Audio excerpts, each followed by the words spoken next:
सभी को नमस्कार एवं प्रणाम। आप सभी को नवरात्रि की बहुत बहुत शुभकामनाएं एवं बधाई। आज हम एकत्र हुए हैं नवरात्रि के उपलक्ष्य में ही श्री दुर्गा सप्तशती का जो विवरण है, जो चरित्र है, उसको समझने के लिए हम सभी ये दुर्गा सप्तशती नवरात्रि में पढ़ते हैं, उसका कथा करते हैं और पूजा करते हैं, उनको अर्चन करते हैं, नृत्य होते हैं। बट हमको उसका जो असली मीनिंग है वो क्या है, उसका डिटेल क्या है, हमें सिर्फ इतना पता है कि महिषासुर का उन्होंने वध किया था, जो असुर था। तो जब हम दुर्गा सप्तशती कुछ दिन पहले पढ़ रहे थे डिटेल में, तो थोड़ा बहुत कुछ समझ में आया और ऐसा लगा कि ये तो अभी तक हमें इतनी जानकारी नहीं थी, तो इसका भी हमने मर्म समझ लेना चाहिए एक बार। तो ये दुर्गा सप्तशती जो है, इसमें 13 अध्याय हैं और 700 श्लोक हैं और ये लिया गया है मार्कंडेय पुराण से। तो ये दुर्गा सप्तशती जो है मार्कंडेय पुराण से लिया गया है। इसको देवी भगवती महात्म्य के नाम से भी कहा जाता है। इसमें 13 अध्याय हैं और 700 श्लोक हैं और ये जो 13 अध्याय हैं, ये 3 चरित्र में बांटे गए हैं। इनको समझ लीजिए कि आप प्रकृति के जो 3 गुण हैं, तमोगुण, रजोगुण, सत्वगुण, उनके आधार पर बांटा गया है। या फिर जो अज्ञान के हमारे 3 तरह के अज्ञान होते हैं, दंभ, मद और मोह रूपी राक्षसों को जो केंद्र में रखकर अज्ञान कहा जाता है, उनके हिसाब से बांटे गए हैं। तो जो पहला चरित्र है उसको चरित्र एक पहला कहते हैं और इसमें अध्याय 1 आता है। इसमें देवी का तमोगुण रूप महाकाली का वर्णन है और मधु कैटक नाम के असुरों का वध है और उसी के ऊपर चर्चा की गई है।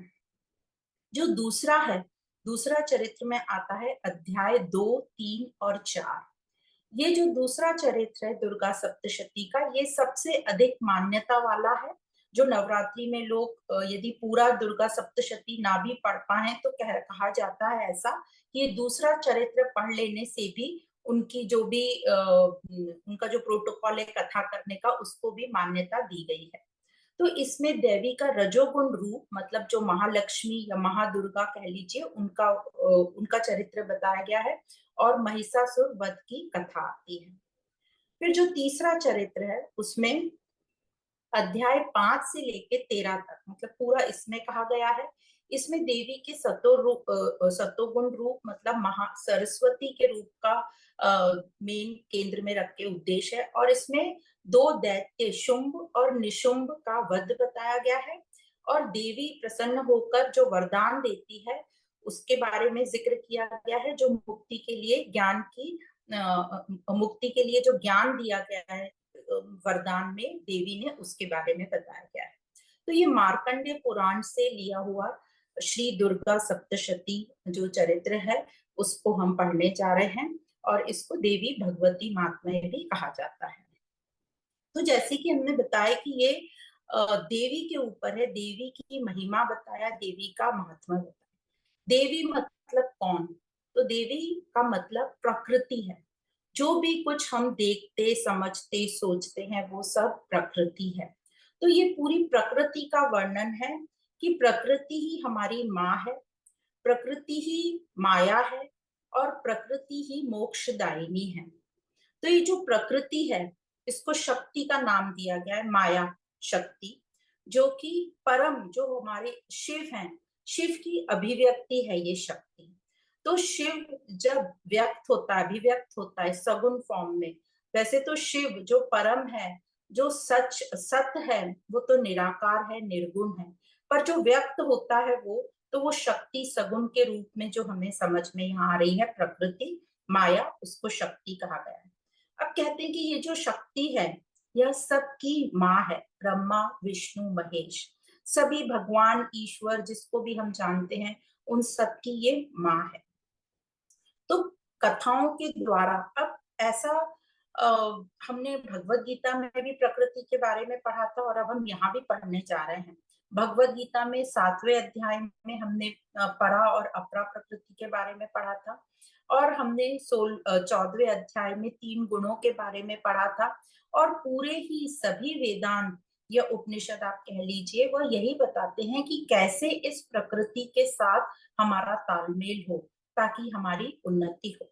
क्योंकि जो हम आत्मा के लिए जो हम प्रयत्न कर रहे हैं अपने स्वरूप में आने के लिए, जो सत स्वरूप जिसको हम आत्मा नाम से जानते हैं, आत्मा तो निराकार है, तो उसकी साधना हम कैसे करेंगे? उसकी साधना करने के लिए तो हमें प्रकृति की ही साधना करनी पड़ेगी, और उसी को समझकर हम प्रकृति को क्रॉस कर सकते हैं, जिसको अद्वैत वेदांत में माया कहा गया है। अद्वैत वेदांत में तो डायरेक्टली माया कह दिया गया। माया मतलब जो है नहीं पर हमें दिखाई पड़ती है, पर हमें तो ये माया बहुत ही सही सच प्रतीत हो रही है, तो हमारे लिए हम ऐसा नहीं कह सकते कि वो नहीं है पर हमें दिखाई दे रही है।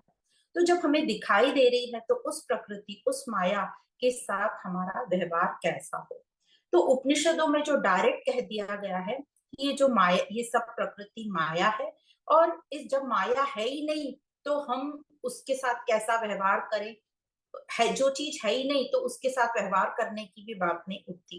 पर यह जो उपनिषदों में सूत्र दिए गए थे वो इतने डिफिकल्ट थे कि वो आम लोगों के समझ के बाहर थे। तो जब देखा गया कि उपनिषदों को पढ़कर लोगों को कुछ समझ नहीं आ रहा है, तो कुछ ऋषियों ने ऐसा सोचा कि इनको इजी कर कर लोगों के सामने लाएं, तो कि ताकि लोग अपने जीवन का महत्व समझ सकें और जो जीवन का मेन उद्देश्य है उस पर काम कर सकें।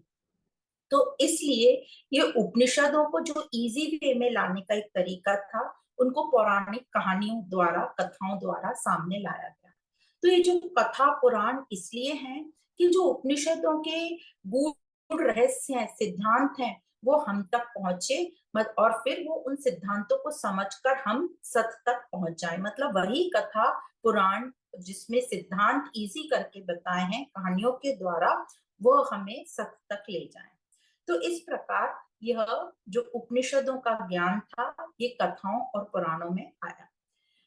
अब ये जो हम बात करते हैं ब्रह्मा विष्णु महेश, तो इस प्रकार अलग अलग पंथ बने हुए हैं इस सृष्टि में। तो जो मेन 3 पंथ हैं वो हैं शैव पंथ, वैष्णव पंथ और शाक्त पंथ। जो शैव पंथ हैं वो शिव के उपासक हैं, जो वैष्णव हैं वो विष्णु के उपासक हैं, और जो शाक्त हैं वो देवी के उपासक हैं। तो ये जो और भी कई पंथ हैं, पर जो मेन है उसकी हम बात कर रहे हैं। पर जो शाक्त पंथ है वो मेन देवी के उपासक हैं, पर इसका ये मतलब नहीं कि वो शिव और विष्णु को नहीं मानते, पर उनके लिए मेन प्रथम स्थान पर देवी आती है।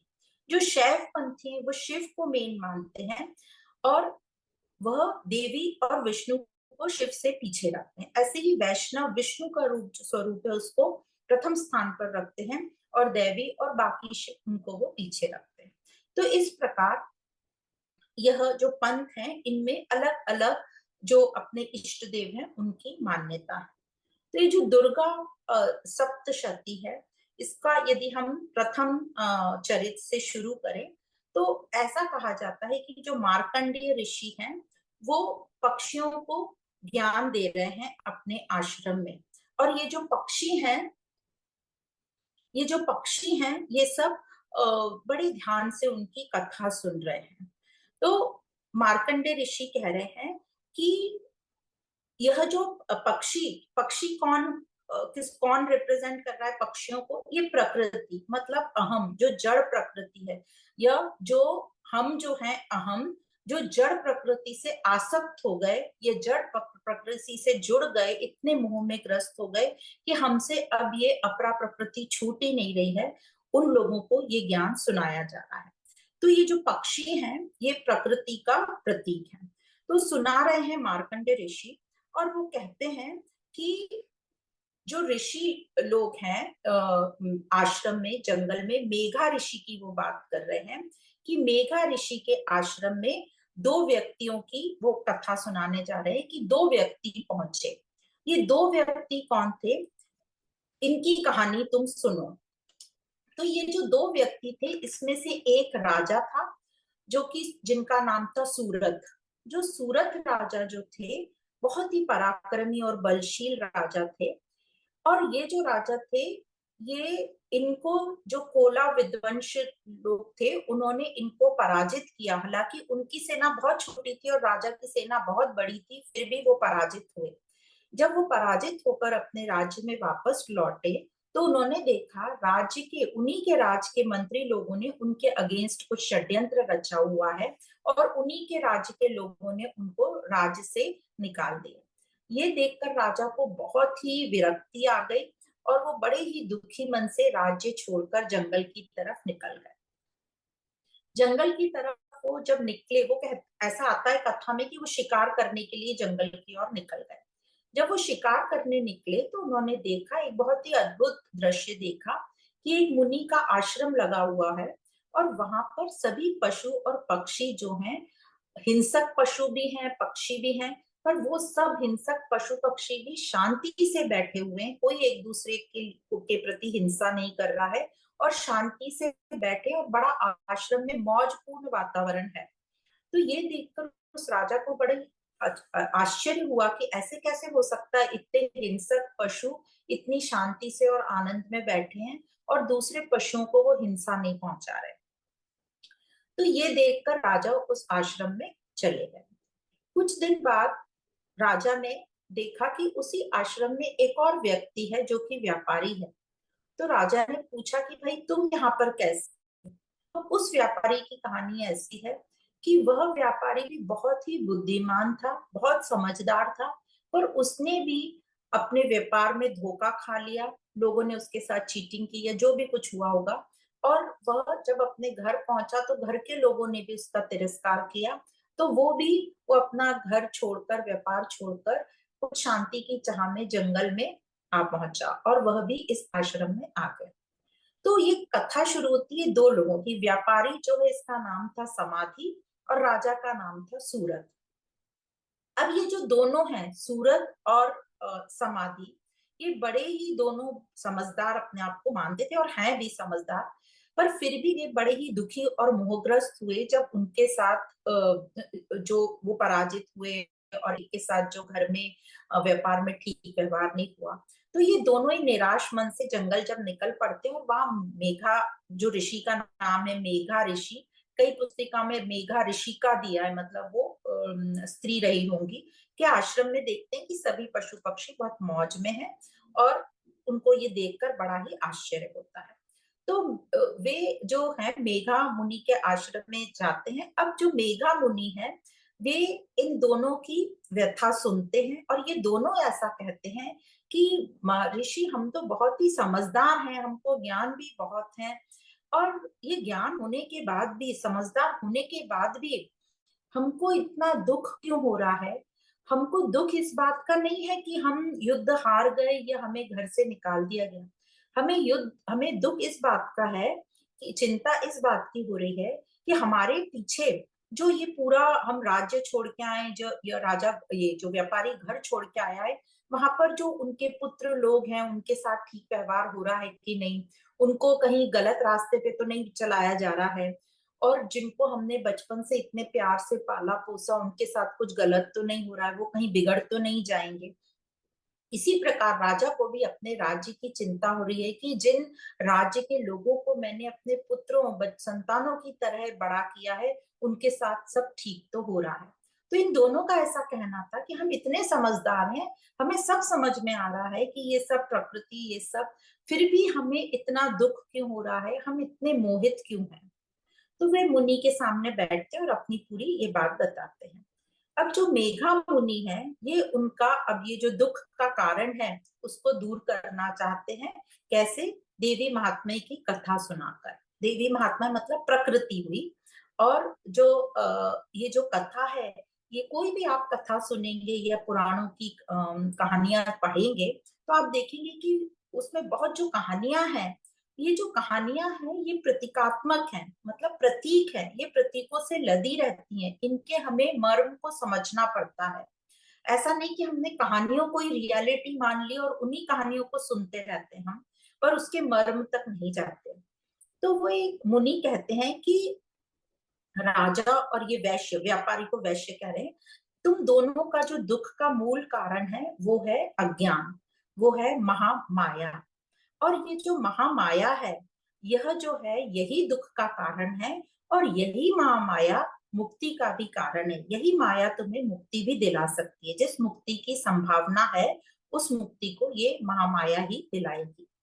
और एंड में ये हम जब देखेंगे कि यह कथा सुनकर दोनों को, मतलब राजा को और समाधि को, सूरत और समाधि दोनों के दुख दूर हो जाते हैं, दोनों कड़ी तपस्या भी करते हैं, एक को मुक्ति मिलती है और दूसरे की मनोकामना पूरी होती है, जो जो मांगता है उसको वह मिलता है।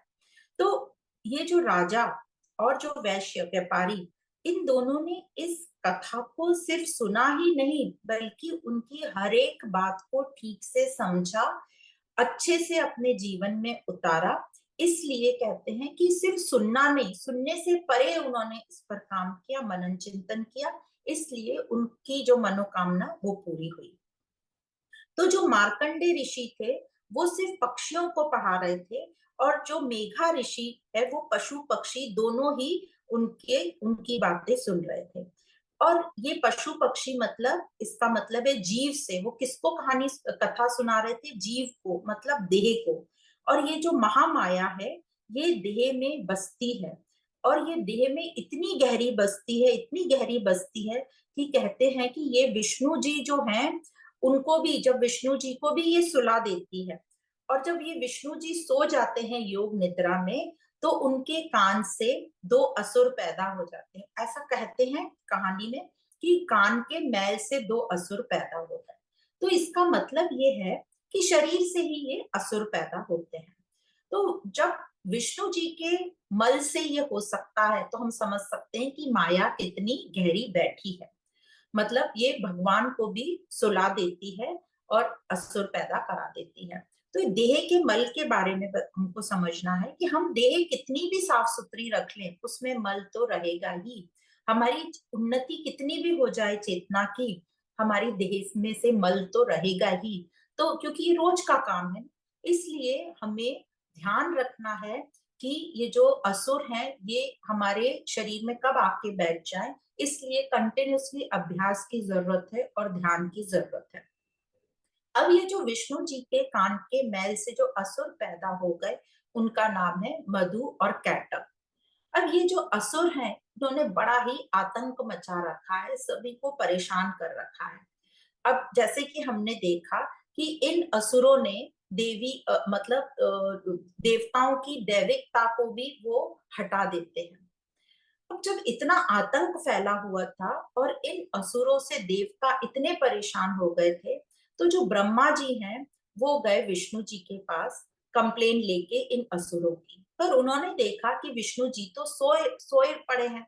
तब उनको समझ गया कि माया देवी इनके अंदर बैठ गई है और उन्होंने इसको सुला के रखा है। तो ब्रह्मा जी ने महामाया देवी की स्तुति की। तो स्तुति का बहुत बड़ा वर्णन है, बहुत तरीकों से उनकी स्तुति की गई। और जब स्तुति की गई तो वहां से कहते हैं कि विष्णु जी के शरीर से माया प्रकट हो गई, मतलब माया वहां से हट गई और विष्णु जी जाग गए। तो अब ब्रह्मा जी विष्णु जी से कहते हैं कि देखो ये जो असुर हैं ये हम सबके पीछे पड़े हुए हैं, इन्होंने बहुत आतंक फैला रखा है। और फिर विष्णु जी और असुरों की कहते हैं बहुत सालों तक युद्ध होता रहा। कथा में आता है कि 5,000 साल तक युद्ध होता रहा। अब जब कथाओं में हम पढ़ते हैं कि 5,000 साल तक कोई युद्ध कैसे हो सकता है, तो कहने का मतलब है कि लंबे समय तक ये युद्ध चला। कहने का यह भी मतलब है कि वह यह कहानियां जो पुराण की हम कहानियां सुनते हैं, पुराण मतलब पुरानी टाइम की कहानियां, तो ये जो पुरानी टाइम की कहानियां हैं वही चीज आज भी चली आ रही है, क्योंकि उस टाइम में जो वृत्तियां थी वही वृत्ति आज भी मनुष्य के शरीर में है, क्योंकि तभी से वहां बैठी हुई हैं वृत्तियां, और वही वृत्ति आज भी जन्मे हुए बालक में मिल जाएंगी। तो कहने का मतलब जो स्थितियां तब थी वह स्थितियां आज भी है। आज भी हमारे अंदर पॉजिटिव नेगेटिव या देव और असुर दोनों बैठे हैं, और आज भी हमारे अंदर युद्ध चल रहा है, और बाहर भी हम प्रकृति में देख रहे हैं कि युद्ध चल रहा है। दूसरा, कहने का मतलब ये भी है कि इतने सालों तक युद्ध चलता रहा विष्णु जी और असुरों के बीच में, तो ये समझ में आता है कि माया को जीतना मुश्किल काम है। तो जैसे भी पहले कहा कि अद्वैत ज्ञान में तो कह दिया कि माया तो क्या है, माया क्या चीज है जो है ही नहीं पर दिखाई देती है। पर हमारे लिए जो माया जिसको हम असली समझते हैं, उसको तो इस प्रकृति से या जो भी दिखाई दे रहा है उस पर जीत तो हम नहीं बोल सकते, क्योंकि माया तो इस परमात्मा की सत्य की शक्ति है। तो न तो हम उसे हरा सकते हैं, न हम उसे जीत सकते हैं। पर हम उसे समझकर, उसके साथ तालमेल बिठाकर, उसका शोषण ना करके, उसको स्वीकार करके, उसका भी प्रोटेक्शन करके और उसका साथ लेके हम आगे बढ़ सकते हैं। तो माया देखती है कि विष्णु जी इतने सालों से असुरों के साथ युद्ध किए हुए हैं और पूरी अपनी ताकत से युद्ध कर रहे हैं। तो माया ने क्या किया, मतलब माया की ताकत देखो, उसने वो जो दो असुर हैं, मधु मधु और कैटब, उन दोनों की बुद्धि फेर दी। और अब क्या करने लगे ये असुर मधु और कैटब, ये सोचने लगे कि अरे ये विष्णु तो बड़ा बलवान है, हम तो दो हैं, हम इतने बलवान हैं, पर ये तो हम दो को अकेला ही इतने सालों से हमारे सामने खड़ा है। मतलब ये कितना पराक्रमी है, कितना ये बल वाला है। तो मधु और कैटअप को लगा कि चलो इससे हम खुश होकर इसको कुछ वर देते हैं। और उन्होंने विष्णु जी से कहा कि हम आपसे खुश हुए, आप वरदान मांगो, क्या मांगते हो। तो विष्णु जी भी बहुत इंटेलिजेंट, वो समझ गए कि अब तो बॉल मेरे कोर्ट में, तो उन्होंने मांग लिया, मैं चाहता हूं कि तुम दोनों का वध मेरे हाथ से हो। अब ये असुर भी कोई कम नहीं थे, इन्होंने सोचा कि अब क्या करें। तो वो उस जमाने में ये दोनों मधु और कैटब ने देखा कि सब जगह पृथ्वी पे, सृष्टि पे जल ही जल है। तो उन्होंने बोल दिया ठीक है, तुम हमारा वध कर सकते हो, पर ऐसी जगह करना जहां जल नहीं हो। तो बस विष्णु जी ने उन दोनों को गर्दन से उठाया, कहते हैं अपनी जंघा पर रखा और दोनों के सर काट दिए। और इस प्रकार मधु और कैटब दोनों का वध होता है। अब यह जो योग निद्रा है, यही माया है और यही प्रकृति है। तो इसी को हम माँ कहते हैं, जो शक्ति है, इसी को माँ कहा है। मतलब प्रकृति ही हमारी माँ है, क्योंकि वही हमें जन्म देती है। ये जो देह जो हमारा आया है, प्रकृति से ही आया है। तो माँ ही बंधन का कारण है, यह माँ ही बंधन है। मतलब जब हम सोए रहते हैं, मतलब जब हम अज्ञानता में रहते हैं, तो ये माँ ही बंधन का कारण है। मतलब प्रकृति से हम मोहित रहते हैं और उसी से बंधे रहते हैं। पर जब हम ज्ञान के प्रकाश में जाग जाते हैं, तो ये माँ ही मुक्तिदायिनी हो जाती है। जब हम इसकी स्तुति करते हैं, इसको समझ लेते हैं, तो यही हमारी मुक्तिदायिनी है। तो इस प्रकार यहाँ बताते हैं कि कैसे ये प्रकृति ही बंधन का कारण है, माँ, और यही मुक्तिदायिनी है। तो ये जो देवता लोग हैं, ये बहुत खुश हो गए और ये अब देवी की स्तुति करने लगे। तो कि उन्होंने दैत्यों से बचा लिया, ये महामाया की स्तुति करने लगे। स्तुति का मतलब होता है कि हम अपने को झुका लेते हैं, हमारे हमारे सामने कोई हमसे बड़ा है, हमसे शक्तिशाली, और हम उससे बहुत छोटे हैं।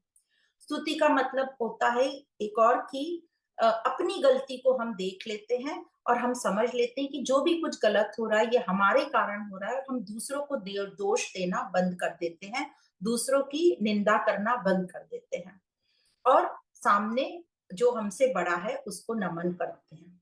और हम समझ जाते हैं कि अहंकार ही हमारे बंधन का कारण है। यह हमें ये मुनि लोग ज्ञान दे रहे हैं कि अहंकार के कारण ही बंधन होता है, फिर दुख होता है, तो और फिर हम प्रकृति को दोष देते हैं। तो स्तुति का मतलब हम अब प्रकृति को दोष न दें, हम प्रकृति को समझें और उस प्रकृति की स्तुति करें। तो जो नवरात्रि है, 9 दिन जो हमें दिए गए, ये हमें अपने आप की सेल्फ चेकिंग करना है, सेल्फ ऑडिटिंग करना है कि दुख है तो इसका कारण क्या है। तो इसका कारण हमें भाग्य को, प्रकृति को, समाज को, इन सबको दोष नहीं डालना चाहिए। ये सब तो समझ जाना चाहिए कि ये तो पूरी प्रकृति है, और ये प्रकृति तो मेरी माँ है, और माँ तो कभी किसी को दुख नहीं दे सकती। ये माँ तो मुक्तिदायिनी है। तो अब हमें रास्ता खोजना है कि ये माँ जो है ये मुक्तिदायिनी कैसे है। तो जो 9 दिन है ये हमें मिले हैं प्रायश्चित करने के लिए, ताकि आज तक जो भी हम लोगों को दोष दे रहे थे, हम वो दोष देना बंद करें और अब हम समझ जाएं कि ये प्रकृति क्या है, और हम समझ गए तो हम दोष देना बंद कर देंगे। तो इस प्रकार ये देवता स्तुति करते हैं, नमन करते हैं, पर इन देवताओं में अहंकार तो रहता ही रहता है। और क्या कि हमारा जो व्यक्तित्व है, देवत्व, वो भगवान बनाए रखना। वो प्रार्थना करते हैं कि दैत्यों का नष्ट करो पर हमारा वर्चस्व बनाए रखो। तो यहाँ हम बताने की कोशिश कर रहे हैं कि देवताओं में और दैत्यों में बहुत ज्यादा फर्क नहीं है। देवता भी नमन करते हैं, दैत्य भी एक प्रकार से स्तुति या प्रार्थना करते हैं। दैत्य भी कहते हैं कि हम बलशाली हैं और हमारा स्थान सबसे ऊंचा रहे, हम आपकी जगह ले ले, वो भगवान को इस प्रकार कहते हैं। तो स्तुति दोनों ही करते हैं, पर दोनों अलग अलग चीज मांगते हैं। देवता अपना वर्चस्व मांगते हैं कि हमारा वर्चस्व सिर्फ बना रहे, हम आपसे छोटे हैं, बस दैत्यों का नष्ट कर, दैत्यों को, असुरों को नष्ट कर दो। और दैत्य बोलते हैं हम ही बलवान है, सारी सत्ता का मालिक हमें बना दो। तो देवता और दैत्य में बहुत ज्यादा फर्क नहीं होता, और हमारे में ही देवता है और हमारे में ही दैत्य है। तो ये ब्रह्मा जी हैं जो स्तुति करते हैं, और इस सप्तशती किताब में ये स्तुति दी गई है। और स्तुति कहते हैं कि माँ तुम तो भगवान विष्णु को भी सुला सकती हो, और तो हम तुम्हारी तो क्या ही प्रशंसा करें, क्या तुम्हारे प्रशंसा में हम गुण गाएं। तुम ही महाविद्या हो, तुम ही महामाया हो, तुम ही माँ मेघा हो, तुम ही स्मृति हो, तुम ही महारूपा महादेवी हो, और तुम ही काल रात्रि महारात्रि और मोहरात्रि हो।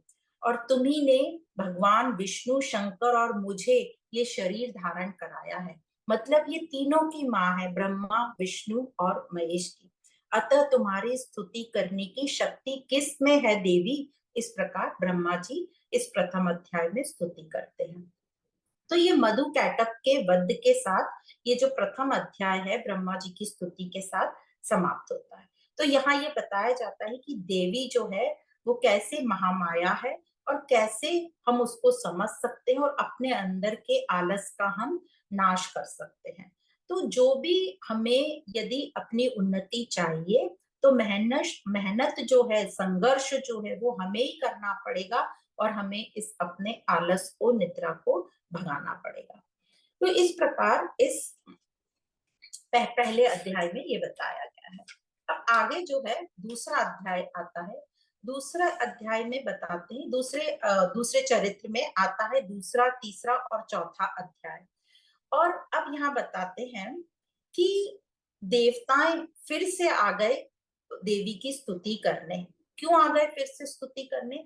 क्योंकि फिर से दैत्य उत्पन्न हो गए। और ये दैत्य कौन है? ये महिषासुर तो मेन है, और भी बहुत सारे दैत्य हैं। तो बताते हैं, ऐसे ऋषि कथा सुना रहे हैं कि देवताओं में और दैत्यों में भीषण युद्ध चल रहा है। और दैत्यों का जो प्रमुख है वो है महिषासुर, और जो देवों का मुख है वो है इंद्र। और दैत्यों ने इंद्र को परास्त कर दिया, और महिषासुर खुद इंद्र बन के बैठ गया। तो इस प्रकार इसमें बताते हैं कि बुराई की जीत हो गई, और जो देवता लोग हैं उनको परास्त कर दिया। तो ये जो इसको परास्त कर दिया महिषासुर को, तो अब क्या करें, बुराई की जीत हो गई। अब देवता फिर से बड़े रोते बिलखते पहुंच गए विष्णु जी के पास, ब्रह्मा जी के साथ वो विष्णु के पास गए, फिर शिव जी के पास गए, और बोला कि ये महिषासुर ने हम लोगों का जीना दुर्लभ कर दिया है, तो आप बताइए क्या करना। तो महिषासुर का जो सब बातें सुनकर विष्णु जी, शंकर जी, इन सबको बड़ा ही क्रोध आ गया। और इनके क्रोध से जो तेज उत्पन्न हुआ, उससे एक पिंड बन गया। और इस पिंड में सभी देवी देवताएं, जितने भी वहां पे देवतागण थे, उन सब ने अपनी अपनी शक्तियां डाल दी इस पिंड में। और इन सबके तेज के साथ एक महादेवी का प्राकट्य हुआ, जिसको दुर्गा देवी कहा जाते हैं। तो यहाँ पे कहने का तात्पर्य ये है कि जो भी आपके पास शक्तियां हैं, उन सबको इकट्ठा करके अधर्म के अगेंस्ट में यूज करो, बलपूर्वक यूज करो, ताकि हमारी उन्नति हो और हमारे अंदर के असुर जो हैं उनका नष्ट हो। तो ये जो सुंदर स्त्री जो देवी के रूप में अवतरित हुई, ये बड़ी ही आकर्षक दिखने वाली, बड़ी ही सुंदर और साथ साथ ही बड़ी ही डरावनी दिखने वाली भयानक छवि की थी महादेवी महादुर्गा, जो दैत्यों को मतलब असुरों को तो बहुत डरा रही थी, क्योंकि वो बहुत अंदर से क्रोधित थी कि असुरों ने इतना जो प्रकृति को डिस्टर्ब करके रखा है उसके लिए, क्योंकि ये महिषासुर के वध के लिए उत्पन्न हुई थी।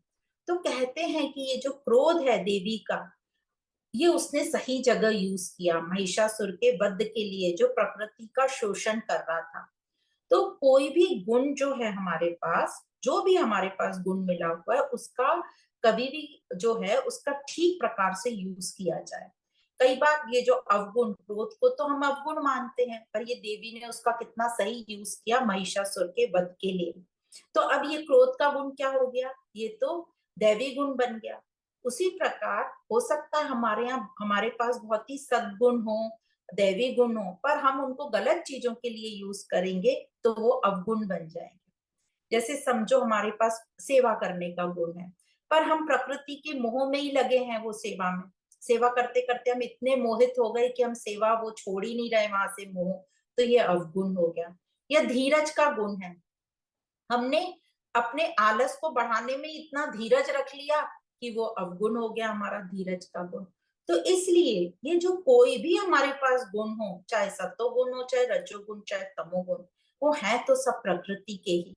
तो उनको हमें ठीक प्रकार से जब हम यूज करेंगे तो वो सद्गुण बन जाएंगे, और जब उनका दुरुपयोग करेंगे, गलत जगह यूज करेंगे, तो वो अवगुण बन जाएंगे। तो नवरात्रि का मतलब है प्रकृति का जो हम शोषण कर रहे हैं उसको हमें बंद करना।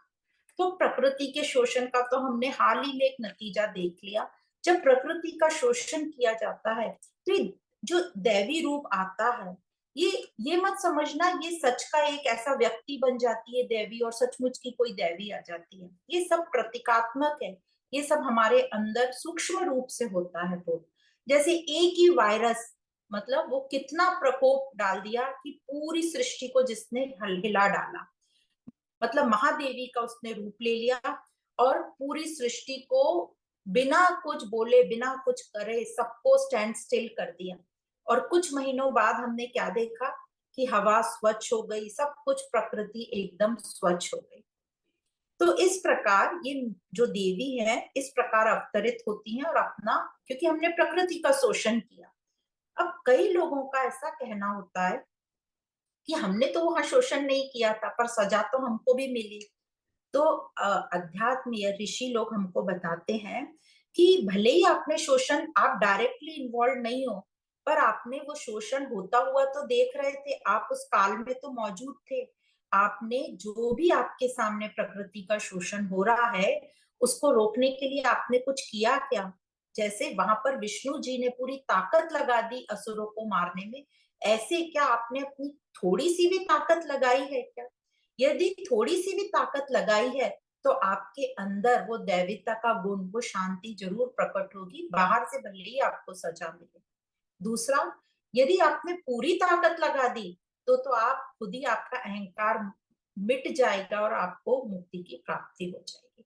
तो अंदर हमें मुक्ति की प्राप्ति अवश्य होगी यदि हमने उसको, उस जो शोषण हो रहा है उसके अगेंस्ट हमने आवाज उठाई और पूरी ताकत अपनी यूज करी। तो इस प्रकार ये जो सिर्फ सेकंड चरित्र का मैं सेकंड अध्याय में बताया, महिषासुर की बात बताई, और अब थर्ड अध्याय में जाते जाते बताते हैं महिषासुर का वध कैसे होता है। तो ये जो देवी जो बताई, दुर्गा देवी का जो प्राकट्य हुआ विष्णु जी के तेज से और सभी देवताओं की शक्तियों से, उसके बाद ये जो उनको तेज प्राप्त हुआ, इस सब का बहुत ही डिटेल वर्णन है कि किस किस ने उस देवी के को क्या क्या दिया उसके बारे में है। तो वो थोड़ा सा हम इस किताब में से पढ़ लेंगे कि वरुण के तेज से जंगा और पिंडली तथा पृथ्वी के तेज से नितंब भाग प्रकट हुआ। ब्रह्मा के तेज से दोनों चरण और सूर्य के तेज से उंगलियां प्राप्त हुई। उस देवी के दांत प्रजापति के तेज से और तीनों नेत्र अग्नि के तेज से प्रकट हुए। इस प्रकार बहुत सारा वर्णन है कि उस देवी को क्या क्या चीज कहाँ कहाँ से मिली। और इसी प्रकार उस देवी के श्रृंगार का पूरा वर्णन है कि किस किसने उसको मालाएं, मणि, हीरे, मोती, जवाहरात, चूड़ामणि मतलब मुकुट वगैरह सबसे सुशोभित किया। तो पूरे श्रृंगार का बहुत बड़ा वर्णन है। और इस प्रकार ये पूरी देवी तैयार हो गई, दुर्गा देवी महिषासुर का वध करने के लिए। और जैसे ये देवी पूरी तैयार हो गई, देवी का उच्च स्वर से सिंहनाद, इस प्रकार मतलब सिंहनाद मतलब इस प्रकार जोर से आवाज हुई कि उसकी आवाज कहीं समा नहीं सक रही थी। जोर की, इतनी जोर की ध्वनि हुई कि संपूर्ण विश्व में हलचल मच गई और समस्त पृथ्वी और पर्वत डोल गए, ऐसा किताब में वर्णन आता है। और देवी ने महिषासुर का वध किया। तो हमने एक लाइन में कह दिया वध किया, पर उसकी भी बहुत लंबी स्टोरी है। ये मारा, ऐसा हुआ, फिर वो वापस उठ के खड़ा हो गया। तो ऐसा ही है, हम भी अपनी जो चीज पे नियंत्रण काम नहीं करें तो वो बार बार चीज, हमारी नेगेटिव चीज उठ उठ के बार हमारे सामने आ जाती है। तो इस प्रकार देवी ने महिषासुर का वध किया। और भी जो असुर दैत्य जन्म गए थे, जिनका वध कई देवियां प्रकट हो गई और उन्होंने किया। माँ जगदम्बा, माँ भगवती ने असुरों की विशाल सेनाओं को नष्ट किया। तो और इस प्रकार बहुत सारे असुरों का नष्ट हुए, नाश हुआ। और सभी देवता बहुत प्रसन्न हो गए फिर से कि चलो आसुरी शक्ति का नाश हुआ। तो देवताओं ने फिर से दुर्गा देवी को नमस्कार किया कि देवी तुम ही शक्ति हो, तुम ही बल हो, तुम ही बुद्धि हो, और जो इन सब दैत्यों को तुमने मार भगाया। और वे सब जो है नाचने गाने लग गए। अब आता है चौथा अध्याय। तो ये जो बताते हैं कि सब लोग अब मतलब उत्सव मनाने लगे फिर से। और फिर बताते हैं कि फिर से संकट आ गया, फिर से देवता जो है देवी की स्तुति करने लगे, क्योंकि फिर संकट आ गया, क्योंकि असुर फिर खड़े हो गए आके। और अब ये जो दैत्यों का, असुरों का नाम बताया वो है शुंभ और निशुंभ नामक दो दैत्य आके खड़े हो गए। ये जो थे शुंभ और निशुंभ, ये अत्यंत ही भोगी किस्म के लोग थे। और ये बहुत ही प्रकृति का शोषण कर रहे थे।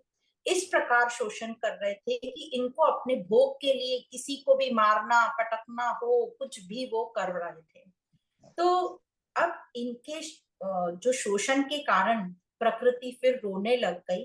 अब देवता लोग फिर से जाके स्तुति करने लगे। तो जब स्तुति कर रहे थे जब वो देवी की, तो पार्वती जी ने पूछा देवताओं से कि तुम किसकी स्तुति कर रहे हो, क्यों कर रहे हो। तब उन्होंने बताया कि हम देवी की स्तुति कर रहे हैं, और ये असुरों ने हमारा जीना जो है दुर्लभ कर दिया है। अब पार्वती जी को तो सब पता था, वो प्रकृति है। तो यहाँ जितनी भी देवियां हैं और भी जितनी देवियां आप समझ सकते हो, सब प्रकृति का रूप है, सब एक ही है प्रकृति। तो पार्वती जी ने अंबिका का रूप ले लिया, जो कि श्वेत वर्ण, एकदम सफेद रंग की है, अति सुंदर है। तो कहते हैं, कथा में आता है कि पार्वती जी ने अंबिका को श्वेत वर्ण रंग दे दिया, तो वो एक खुद एकदम काली हो गई। अब बताते हैं कि ये जो श्वेत वर्णीय अंबिका देवी जो है, ये अब इधर उधर घूम रही है। तो उनका जो अवतरण हुआ है वो तो हुआ है वध के लिए, शुंभ और निशुंभ के लिए। पर अभी वो विचर रही हैं, अब कोई आएगा ना उनको बुलाने वो वध के लिए। तो यहाँ पर देखते हैं कि पांचवा अध्याय शुरू होता है। पांचवे अध्याय में जो ये शुंभ और निशुंभ जो दैत्य थे, इनके जो सेना के लोग थे, चंड और मुंड नाम के, ये इनके शुभ सेवक, शुंभ और निशुंभ के सेवक थे, या सेना के जो भी लोग थे, उन्होंने अंबिका को देखा। उन्होंने अंबिका को देखा तो उनको लगा वाह क्या सुंदर स्त्री है। और उनको पता था कि उनके जो मालिक हैं वो तो एकदम भोगी हैं, भोग विलास की है व्यक्ति। तो उनको लगा कि ये हमारे मालिक के लिए, भोग के लिए ये अच्छी है स्त्री। तो उन्होंने जाकर तुरंत ही अपने जो मालिक हैं शुंभ और निशुंभ को कहा कि एक स्त्री है, बड़ी ही अति ही सुंदर है और आपके लिए बिल्कुल ठीक है। तो फिर शुरू हो जाता है यहाँ से तीसरा चरित्र जिसमें 5वें से लेके 13वें अध्याय तक का की वार्ता है। तो चंड मुंड के मुख से अंबिका का रूप की प्रशंसा सुनकर शुंभ ने अंबिका के पास अपने दूत को भेजा, सुग्रीव नाम के दूत को भेजा। तो दूत ने अंबिका के पास पहुंचे और कहने लगे, शुंभ और निशुंभ की प्रशंसा की उसने, बहुत की बहुत अच्छे हैं और बहुत बलवान हैं और तुम्हारे लिए विवाह योग्य एकदम ठीक है, चलो हमारे साथ, उनकी ये आज्ञा है कि तुमको लेके आना। तो ये देवी थी अंबिका जी, इन्होंने कहा कि भाई मैं बहुत माना कि तुम्हारे जो मालिक हैं बहुत ही बलवान है, पर मैं तो बहुत अल्प बुद्धि वाली हूँ और मैंने प्रण कर रखा है कि जो मुझे संग्राम में जीत लेगा, जो मेरे अभिमान का को चूर चूर कर देगा, वही मेरा स्वामी होगा। तो दूत ने कहा कि तुम तो बहुत ही घमंडी हो। तो देवी ने कहा बस हूं तो हूं, ये मेरा प्रण है, जाके कह दो अपने मालिक से, मैं ऐसे नहीं चलने वाली। तो दूत लौट गए और उन्होंने शुंभ और निशुंभ को यह बात बताई। तो यह बात सुनकर शुंभ और निशुंभ बहुत ही क्रोधित हुए। उन्होंने अपने जो उनका पराक्रमी सेवक था धूम्रलोचन, उसको पूरी सेना के साथ देवी अंबिका के पास भेज दिया और कहा किसी भी तरह उस देवी अंबिका को उठा के लेकर आ जाओ और उसके बीच में जो भी खड़ा हो उसका वध कर देना, उसको मार देना और उठा लाओ। तो इस प्रकार बताते हैं शुंभ और निशुंभ इतने भोगी हैं, भोग के लिए वो किसी भी प्रकार का किसी भी हद तक शोषण कर देते थे, हिंसा कर देते थे लोगों के साथ। तो अभी आप हमको ये नहीं भूलना है कि कथा चल रही है, राजा सूरत और समाधि को सुना रहे हैं ऋषि, उनका मोह दूर करने के लिए, और साथ साथ ये हमको भी सुनाई जा रही है हमारा मोह दूर करने के लिए। तो फिर आता है 6th अध्याय जहां धूम्रलोचन का वध बताया जाएगा। तो धूम्रलोचन पूरी प्रजा के साथ, पूरी अपनी सेना के साथ पहुंच गए अंबिका के पास और बोलने लगे देवी चलो, नहीं चली तो मैं तुम्हें घसीट के लेके जाऊंगा। तो अंबिका को बहुत गुस्सा आया, देवी अंबिका को। उन्होंने सिर्फ कहा हूं कहा, ऐसा आता है कथा में, हूं शब्द के उच्चारण मात्र से ही वो धूम्रलोचन पूरा भस्म हो गया, उसकी सेना पूरी भस्म हो गई। मतलब उनमें इतनी ताकत थी, इतना बल था, मतलब इतना दृढ़ निश्चय था कि हम असुरों को पैदा नहीं होने देंगे।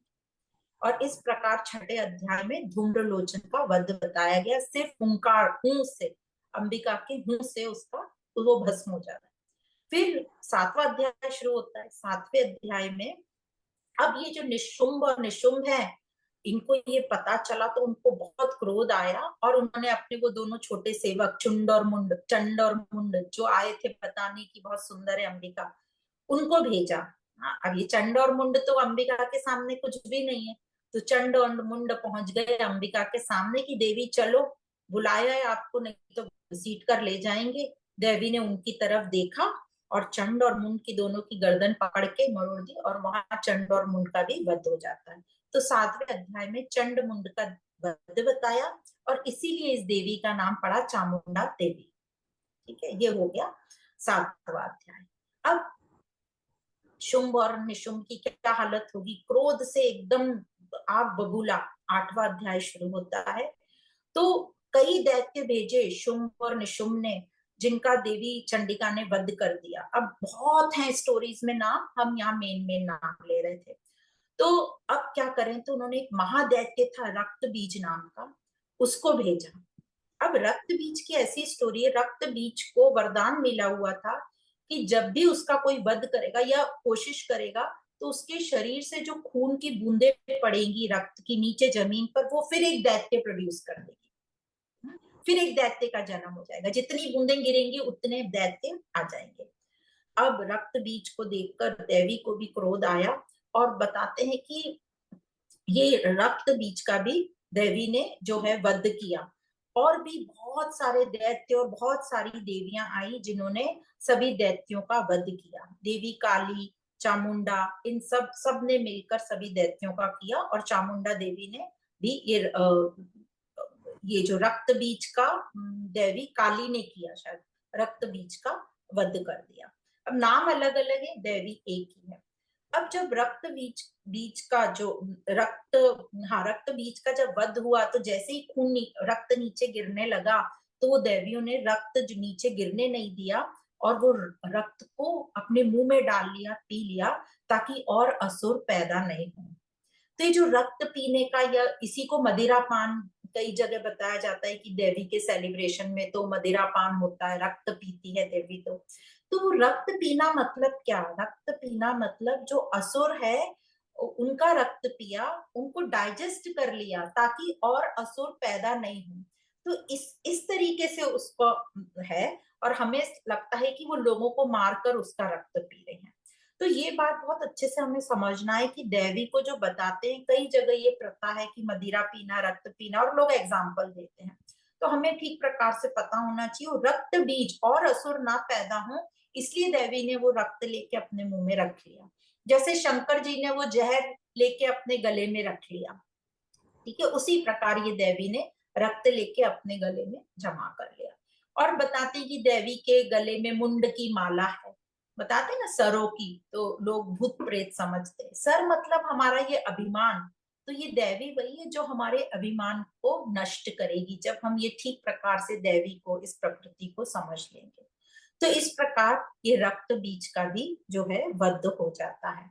और फिर शुरू होता है 9th अध्याय, जहां अब बताएंगे आगे कि निशुंभ का वध होता है। पर उसके पहले ये जो राजा सुन रहे हैं कथा, राजा सूरत, ये ऋषि से कहते हैं, मैं बड़ा आतुर हूं कि रक्त बीज के वध के बाद शुंभ और निशुंभ ने क्या किया होगा। तो ऋषि कहते हैं, शुंभ और निशुंभ तो अति क्रोधित थे। वो तो हमें भी समझ रहा, बहुत क्रोधित होंगे, और बहुत भारी युद्ध हुआ शुंभ और निशुंभ का और देवी के बीच में। और निशुंभ का वध हुआ, और भी कई दैत्यों का देवियों के द्वारा वध हुआ, और कई दैत्य भाग भी गए ये सब देवी का रूप देखकर। तो निशुंभ का वध हो गया। तो 9th अध्याय में निशुंभ का वध बताया, और 10th अध्याय में बताया ये भी बहुत बड़ी वार्ता है, कैसे हुआ, कैसे कई देवियों ने कैसे कैसे उसको मारा। फिर 10th अध्याय में बताते हैं कि जो निशुंभ है, इसको मृत देखकर शुंभ को और भी क्रोध हो उठा। जैसे हम हैं, हम अपनी एक जो बुरी आदत को मिटाते हैं, तो जो दूसरी आदत है वो हमारी थोड़ी और स्ट्रांग लगता है, चलो ये नहीं कर रहे, अब ये तो कर लो। पर हमें कितना बल लगाना पड़ता है अपनी जो गलत आदत है उसको सुधारने के लिए। तो इस प्रकार जो शुंभ है वो अति क्रोधित हो उठा, और वो दुर्गा को, देवी को बोलने लगा कि तुम कितनी दुष्ट हो, सब स्त्रियों का सहारा लेकर लड़ती हो। मतलब इतनी देवियां प्रकट हो गई वहां पे। और फिर शुंभ को बहुत क्रोध आया, और वो अंबिका देवी के ऊपर एकदम उछल पड़ा युद्ध करने के लिए। और अंबिका देवी जो है, उन दोनों के बीच गहरा युद्ध हुआ, और अंबिका देवी ने जो है शुंभ का वध कर दिया। तो इस प्रकार बताते हैं कि ये शुंभ और निशुंभ का वध हुआ। तो ऋषि कहते हैं, जैसे ही ये दैत्य राक्षस मतलब शुंभ और निशुंभ मारे गए, उसके बाद क्या हुआ, संपूर्ण जगत जो है एकदम स्वस्थ हो गया। नदियां ठीक मार्ग से बहने लगी, हवाएं शीतल हो चली, आकाश स्वच्छ हो गया, मेघ शांत हो गए, और सब आनंदमय हो गया। मतलब जो प्रकृति है वो व्यवस्थित ठीक प्रकार से चलने लगी। मतलब ये जो शुंभ निशुंभ जो राक्षस थे, वो क्या कर रहे थे, प्रकृति को जो है नष्ट कर रहे थे, प्रकृति का शोषण कर रहे थे। मतलब जो हम बोलते हैं पर्यावरण को पल्यूट कर रहे थे। तो ये जो शुंभ निशुंभ ने पूरा प्रकृति को खराब कर रखा था, उन्हीं को दैत्य और राक्षस कहा गया है, जो प्रकृति को खराब करते हैं। तो अभी हम क्या कर रहे हैं, अब हमें अपना क्वेश्चन देखना, हम कौन हैं? हम भी प्रकृति को भोग रहे हैं, और इस हद तक भोग रहे हैं कि उसका शोषण कर रहे हैं। तो हम भी कौन हुए? हम हुए राक्षस। तो अब हमें सुधरने के लिए यह नवरात्रि के 9 दिन होते हैं, पर्व होता है, कि इससे हम ये समझ ले कथाएं, प्रकृति का महत्व समझें, और समझें कि ये भोगने के लिए नहीं है, ये प्रायश्चित करने के लिए, ये अपने आप को संभालने के लिए। पर हम क्या देख रहे हैं आज भी प्रकृति में, ये 9 दिन और भोग हो रहे हैं। आप देखेंगे भले ही लोग ये 9 दिन उपवास करते हैं, पर देखते हैं लोग दारू बहुत पी रहे हैं, गलत चीजें कर रहे हैं, लोग भोगों में बहुत लग, नाच गाने तो इस प्रकार हो रहे हैं और उन नाच गानों के अंतर्गत भी बहुत गलत चीजें हो रही हैं। हर जगह discount discount discount, Navratri discount, तो क्या भोगों की तरफ हमें अट्रैक्ट किया जा रहा है कि डिस्काउंट है तो हम और जा जाके भोग करें वहां पे। नवरात्रि के टाइम खाने पीने की आपको ऐसी चीजें मिलेंगी तो भोग की तरफ है हमें अट्रैक्ट करते हैं। पर ये कथाएं, ये पुराण हमें बता रहे हैं कि ये सुधरने के लिए 9 दिन, आपको प्रतीकात्मक ये 9 दिन दिए गए कि इससे तुम समझ जाओ, सुधर जाओ, और फिर पूरे साल में आप अपने आप को सुधारे रखो। फिर कुछ दोष हो जाता है तो 9 दिन में हमें याद दिला जाता है। और साल में ये 9 बार, 2 बार आती है नवरात्रि, हमें 2 बार मौके मिलते हैं ताकि हम 6 महीने में भूल जाएं तो फिर से हमें याद दिलाने के लिए। तो ये नवरात्रि पर्व भोगों के लिए नहीं है, ये योग के लिए, ये अपने आप को सुधारने के लिए, बताने के लिए कि हम भी प्रकृति हैं, ये सब प्रकृति है, तो इस प्रकृति का शोषण ना करें हम। तो इस प्रकार ये जो हमारे अंदर की बात बता रहे हैं, हमारे अंदर भी देव भी हैं और असुर भी हैं और उनके बीच ये युद्ध चल रहा है। तो ये कथा सूरत और समाधि को बताई जा रही है और हमको भी बताई जा रही है। फिर शुरू होता है 11वां अध्याय। अब फिर से देवता द्वारा देवी की स्तुति होती है। अब देवी जो है, देवताओं को वरदान मिलते हैं, जो देवता ठीक प्रकार से तपस्या कर लेते हैं उनको वरदान मिलते हैं। और सभी देवता कात्यायनी देवी की स्तुति करते हैं, मतलब झुक जाते हैं, नमन करते हैं, और वे कहते हैं, हे देवी, विश्व की रक्षा करो, तुम जगत का एकमात्र आधार हो, इस विश्व की तुम कारण भूता परा माया सभी तुम ही हो, एकमात्र तुमने ही इस विश्व को व्याप्त करके रखा है, तुम प्रसन्न होकर इस पृथ्वी पर मोक्ष प्राप्त कराती हो, तुम्हें नमस्कार है, तुम्हें नमस्कार है, तुम्हें नमस्कार है। तुम प्रसन्न होकर रोगों को नष्ट कर देती हो, मतलब जब हम सदुपयोग करते हैं किसी चीज का तो रोगों से नष्ट होते हैं। तुम कुपित होकर सभी की मनोकामनाओं का नाश कर देती हो, मतलब जब हम दुरुपयोग करते हैं प्रकृति का तो फिर सब, ग्लोबल वार्मिंग हो रही है, टेम्परेचर बढ़ रहा है, आइस जो आइसबर्ग्स हैं या जो माउंटेन्स पे स्नो जमा है वो सब पिघल रहा है। तो इस प्रकार हम प्रकृति का नाश कर रहे हैं, क्योंकि हम बहुत सारी ऐसी चीजें कर रहे हैं जिससे प्रकृति हमारी पूरी दूषित हो रही है और प्रकृति का शोषण हो रहा है। तो ये प्रकृति रो रो के हमें बता रही है कि मुझे बचा लो, मुझे बचा लो। तो इस प्रकार सभी देवता जो हैं, असुरों का नाश हुआ तो देवी के लिए प्रार्थना करते हैं, या देवी सर्वभूतेषु शक्ति रूपेण संस्थिता, मतलब इस प्रकार। फिर इसी में सभी बोलते हैं, या देवी सर्वभूतेषु श्रद्धा बुद्धि निद्रा शांति वृत्ति स्मृति दया मात्र लक्ष्मी तुष्टि, और बहुत सारे जो हम सब आरती में गाते हैं, यह सब तेरा ही रूप है, तुझे नमस्ते है, तुझे नमस्ते है, नमो नमः, उसे प्रणाम करते हैं। तो इस प्रकार सभी देवता जो हैं देवी का स्तुति करते हैं। और फिर 12वां अध्याय आता है जिसमें देवी के चरित्रों के पाठ का महात्मा बताते हैं। पाठ मतलब क्या? पाठ मतलब यह ध्यान सतत हमारे अंदर चलता रहे, अपने की ये प्रकृति है, ये इसको मुझे बचाना है, इसका भोग नहीं करना है, जितना जरूरत है उतना यूज करना है, और अपने अंदर जो असुर है उसका वध करना है, उनको हमें सिर्फ, हमारा तो स्वभाव ही यही है, ये कहकर छोड़ नहीं देना है, ये कहकर नहीं छोड़ देना अब तो हमारी उम्र हो गई, अब तो क्या ही है, अभी तो मरने के दिन आ गए, अब क्या ही कर लेंगे। तो भगवान गीता में भी कहते हैं, आखिरी क्षण में भी तुमने ये सोच लिया तो तुम्हारा उद्धार हो जाएगा। तो ये कभी मत कहो कि अब तो टाइम हो गया, हमारी उम्र हो गई। तो इस प्रकार ये दो जो हैं, सूरत और समाधि, ये दोनों ये पूरी कथा सुनकर समझ गए कि ये जो दुख हमें हुआ पड़ा है, हमें जो समस्या बंधन लग रहे थे, उसका कारण क्या है? उसका कारण है प्रकृति का अज्ञान, यही हमारा कारण है। तो ये जो हमें ये प्रसंग याद रखकर, इस देवी महात्म्य को हमेशा याद रखकर इसका श्रवण, बोलते हैं ना, इस कथा का श्रवण मनन करोगे तो मुक्ति को पालोगे। तो श्रवण मनन करना है, मतलब सिर्फ कानों से नहीं सुनना है, कानों के भी परे हमें सुनना है, उसका दर्शन करना है, तो ही हमारे शत्रु जो हैं नष्ट होंगे और मुक्ति की हमें प्राप्ति होगी या मुक्ति होगी। तो ये जो और जो देवी है वो हमें उत्तम गति प्रदान करेगी। गति, उत्तम गति तो ये होगा मतलब स्पीड, और दूसरा डेस्टिनेशन, हमें कहाँ जाना है, तो उत्तम डेस्टिनेशन हमको प्रदान करेगी।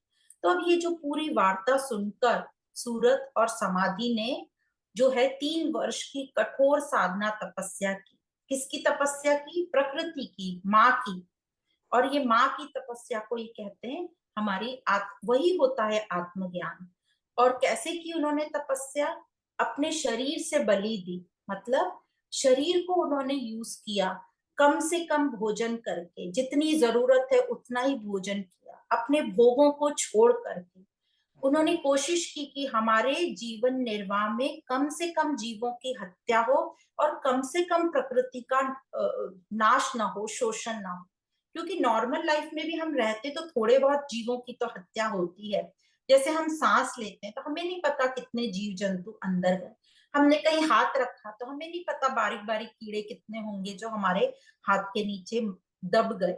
हम गाड़ियों से जाते हैं, पता नहीं टायर के नीचे कौन बारीक बारीक, तो थोड़ा बहुत तो होता है, पर कोशिश करके कि जितना कम से कम हम हिंसा कर सके और प्रकृति को बचाए रखें।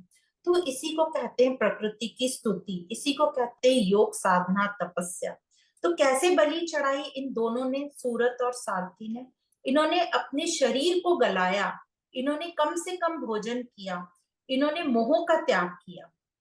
तो बलि मतलब क्या? बलि मतलब मोह का त्याग करो। मोह मतलब जो हमें सबसे प्यारा हो उसका त्याग करो। और अपना अहंकार ही हमें सबसे प्यारा होता है, जो मैं कहकर हर जगह खड़ा हो जाता है। हम अपने व्यक्तित्व, अहंकार को हमेशा बचा कर रखना चाहते हैं।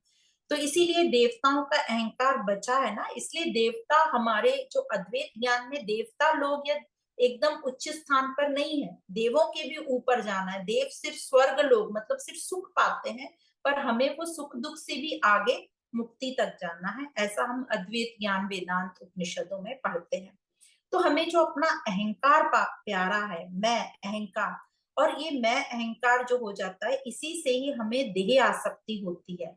और इसी को भगवान यहाँ मुनि बोल रहे हैं कि बलि का मतलब होता है अपनी अहमता ममता का त्याग करना। जिससे भी आप अटैच हो गए, लिप्त हो गए, उसको छोड़ना ही बलि होती है। पर हम समाज ने, लोगों ने भूल से क्या कर दिया कि बलि पशु पक्षियों की, मनुष्यों की बलि चढ़ाने लगे और सोचने लगे इससे देवी प्रसन्न होगी। वो किस लिए? स्वार्थ के लिए, या अपनी कुछ अंदर की कोई क्रूरता निकालने के लिए, शोषण करने की आदत निकालने के लिए, और हम अधर्म फैलाने लगे। तो ये नहीं होगी प्रकृति की साधना या तपस्या। वो होगा, यदि सही तपस्या है तो वो है, सही साधना है तो मोह का त्याग। तो इसी प्रकार योग साधना से हम पूरी प्रकृति को जान सकेंगे कि प्रकृति क्या है, क्योंकि सभी कुछ तो प्रकृति है, हम प्रकृति के बीच ही रह रहे हैं और प्रकृति से ही हम आगे बढ़ेंगे, उसी का हेल्प लेके, उसका सदुपयोग करके। तो कहते हैं ना, जब हम प्रकृति का सदुपयोग करेंगे तो वो हमें अपनी गोद में बैठा लेगी। यदि हम उसका दुरुपयोग, क्योंकि वो हमारी माँ है, और यदि हम उसका दुरुपयोग करेंगे तो वो काली देवी बन जाएगी, फिर तो वो हमें भी, हमारा भी भक्षण कर जाएगी। तो इसलिए कहा है कि प्रकृति की साधना बताई, और इस प्रकार हम प्रकृति को जान पाएंगे और समझ पाएंगे कि मेरा तो कुछ है ही नहीं, सब कुछ प्रकृति का ही है। इसीलिए हम बोलते हैं ना, तेरा तुझको अर्पण क्या लागे मेरा। पर वो सिर्फ हम शब्दों में बोल देते हैं, हमें इतनी समझ नहीं होती है। तो इस प्रकार बोलते हैं कि ये इन दोनों ने, सूरत और समाधि ने तपस्या करी, घोर तपस्या की 3 वर्ष, और देवी उनकी तपस्या से प्रसन्न हो गई, क्योंकि उन्होंने सही की बलि चढ़ाई, मोह का त्याग किया।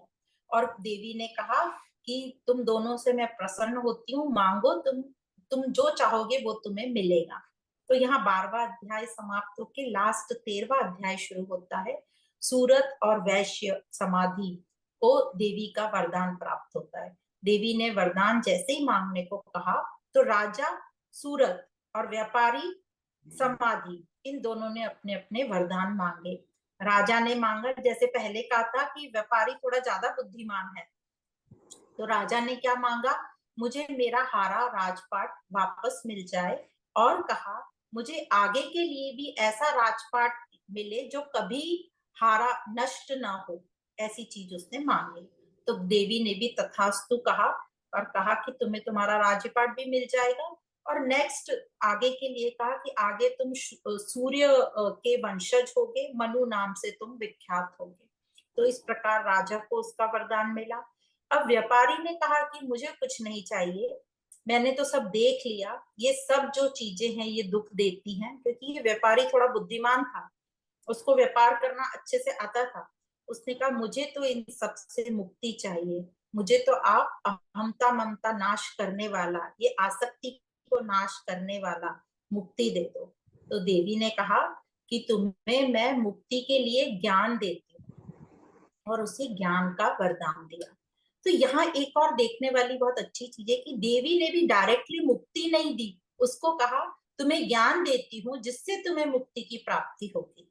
तो इस प्रकार ज्ञान का बहुत इंपॉर्टेंस है। जो भी भक्ति के मार्ग पे होते हैं वो बोलते हैं ज्ञान का इतना इंपॉर्टेंस नहीं है, तो उन्हें हमें समझ, वैसे तो ज्ञान और भक्ति एक ही चीज होती है, एक लेवल पे जाके देखेंगे हम तो, बट भक्ति के लिए, भक्ति भी एंड में जो है वो ज्ञान मांगती है, और ज्ञान से ही आपकी मुक्ति होती है। तो इस प्रकार दोनों को वरदान देकर देवी जो है स्तुति सुनकर वहां से अंतर्धान हो गई या चली गई, ऐसा वार्ता में आता है। तो इस प्रकार ये जो दुर्गा सप्तशती की कथा है, ये हम महत्वपूर्ण है। ये हमें ये बताती है कि कैसे ये प्रकृति जो है यही हमारी माँ है और यही मुक्तिदायिनी है। इसका हम शोषण न कर कर ठीक प्रकार से इसको यूज करें, और इसकी हम स्तुति करें, तभी हमें आगे मुक्ति मिल सकती है। तो इस प्रकार ये सप्तदशी की जो वार्ता है यहाँ पे समाप्त होती है। आप सभी को बहुत बहुत धन्यवाद, और नवरात्रि की बहुत बहुत शुभकामनाएं।